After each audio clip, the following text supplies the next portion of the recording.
तो आज दूसरे चरण का भी मतदान हो गया। बिहार के 5 सीटों पर आज मत डाले गए। कुल मिलाकर के शांतिपूर्ण सब कुछ रहा।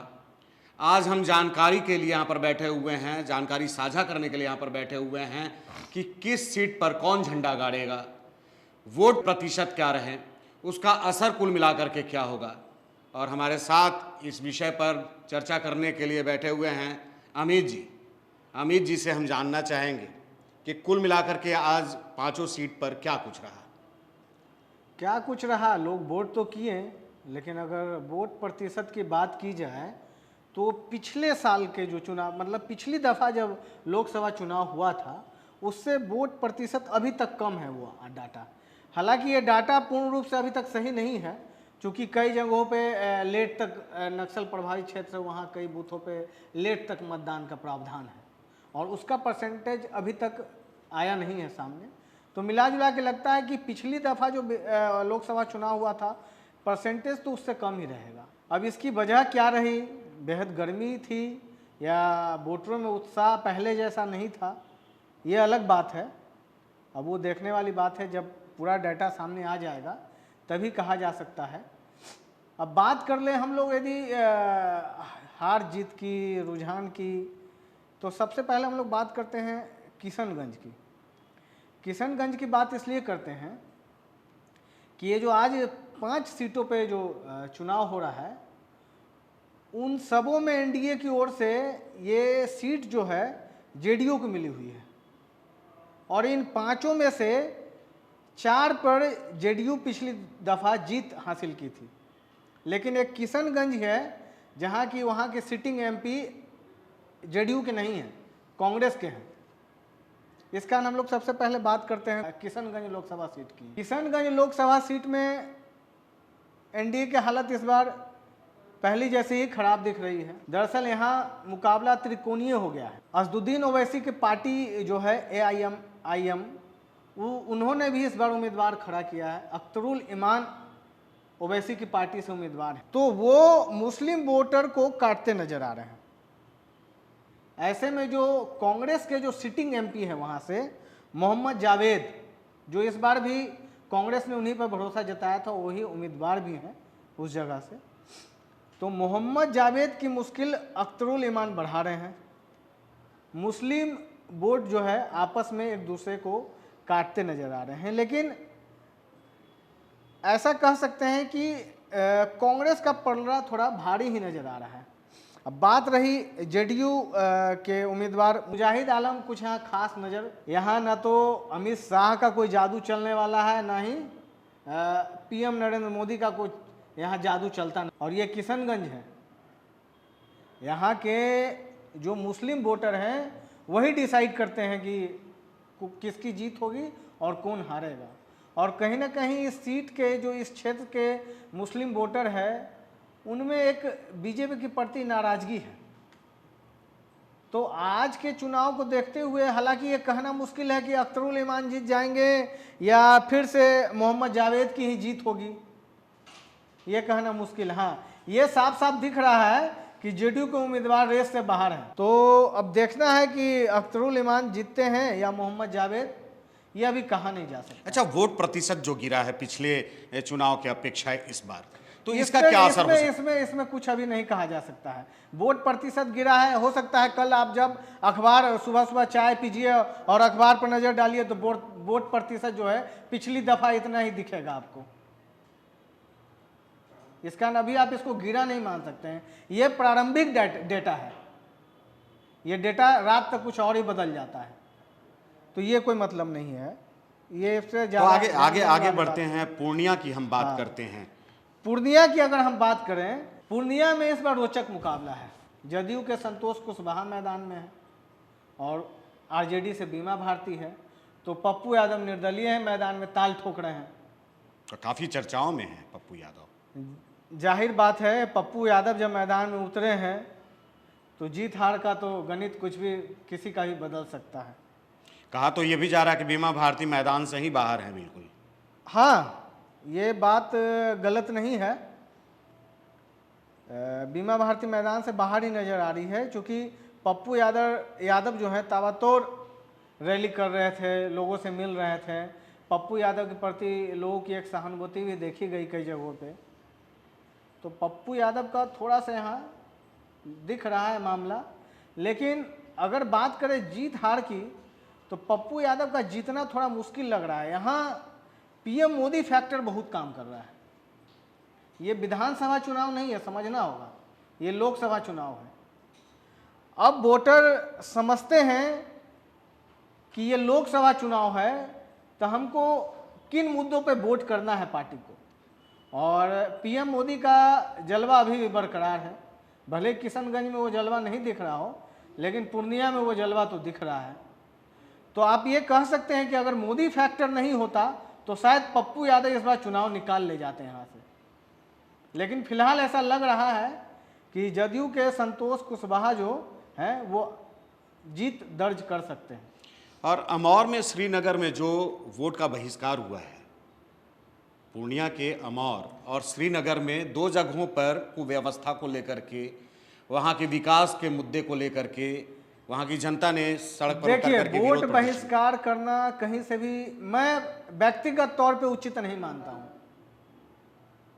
क्योंकि इसके लिए प्रावधान किया है चुनाव आयोग ने, हमारे देश की न्यायपालिका ने। अगर आप नेताओं से, पॉलिटिकल पार्टियों से, उनके कामों से संतुष्ट नहीं हैं, अपने विधायक से, अपने सांसद से, नोटा दबाइए, तो आप नोटा दबाइए। वोट बहिष्कार करना ये समस्या का समाधान नहीं है। यदि मैक्सिमम से मैक्सिमम लोग नोटा दबाएंगे तो फिर से चुनाव होंगे। कहीं ना कहीं इसके लिए भी कोई व्यवस्था निकाली जाएगी। लेकिन आप सिर्फ और सिर्फ वोट बहिष्कार करते हैं अपना चेहरा चमकाने के लिए, तो इसका गलत असर भी हो सकता है। गलत असर हो या ना हो, मुझे व्यक्तिगत तौर पे लगता है ऐसा का फायदा आपको कुछ मिलने नहीं जा रहा है। तो फिर ऐसे करने का आखिर क्या फायदा। आप वोट डालिए, आप अपना विरोध जताइए नोटा दबा के, ना कि वोट का बहिष्कार करके। वोट तो आपको एक शक्ति है जिससे आप उस व्यवस्था को बदल सकते हैं। तो किशनगंज तो हम लोगों ने समझ लिया, पूर्णिया भी हम लोगों ने समझ लिया। अब हम लोग बात करते हैं भागलपुर की। भागलपुर में इस बार जेडीयू की ओर से अजय मंडल मैदान में है। भागलपुर पिछली दफ़ा भी जेडीयू ने ही जीत दर्ज की थी। इस बार उनके सामने कांग्रेस के अजीत शर्मा हैं। अजीत शर्मा हालांकि उनको टक्कर देते नज़र आ रहे हैं, लेकिन यहाँ भी मोदी फैक्टर सबों पर लीड कर रहा है। तो ये कहा जा सकता है कि एक बार फिर से अजय मंडल जेडीयू के बाजी मारते नजर आ रहे हैं।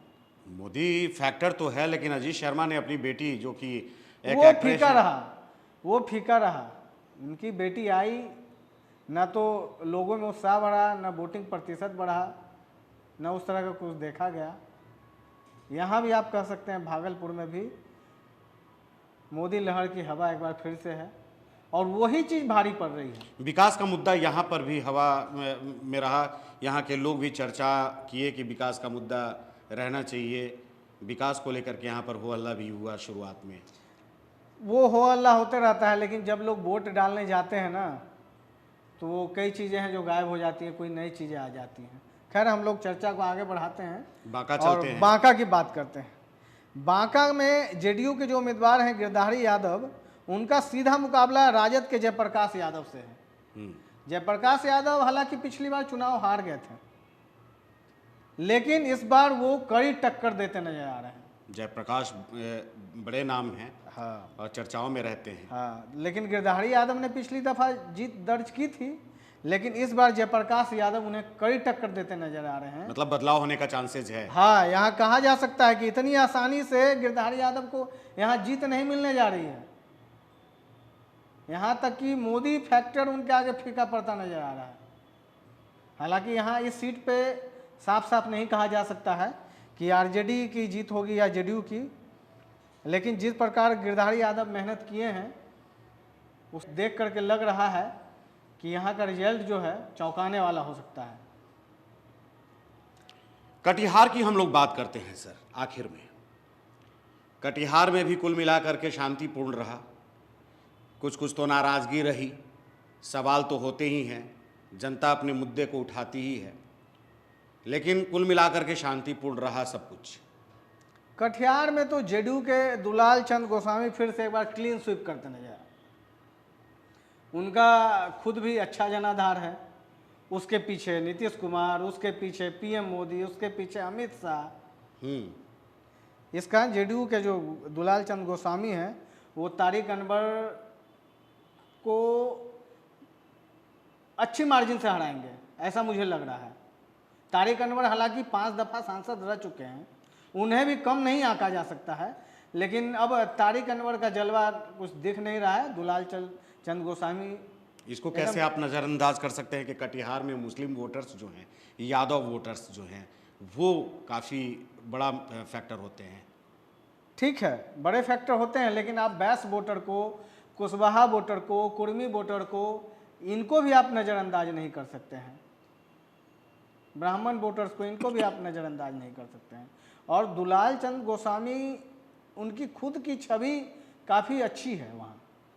और मैंने जैसा कहा आपको, उनके पीछे सीएम नीतीश कुमार, उनके पीछे पीएम नरेंद्र मोदी, साथ में अमित शाह, ये भी बहुत बड़ा फैक्टर है। और ये विधानसभा चुनाव नहीं, लोकसभा का चुनाव है, तो इस कारण दुलाल चंद गोस्वामी क्लीन स्वीप करते नजर आ रहे हैं। हालांकि रिजल्ट कुछ भी हो सकता है 5 सीट पर। हम लोगों ने चर्चा कर ली, 4 जून को फिर चर्चा करेंगे हमारा अनुमान कितना सही रहा और कितना गलत रहा।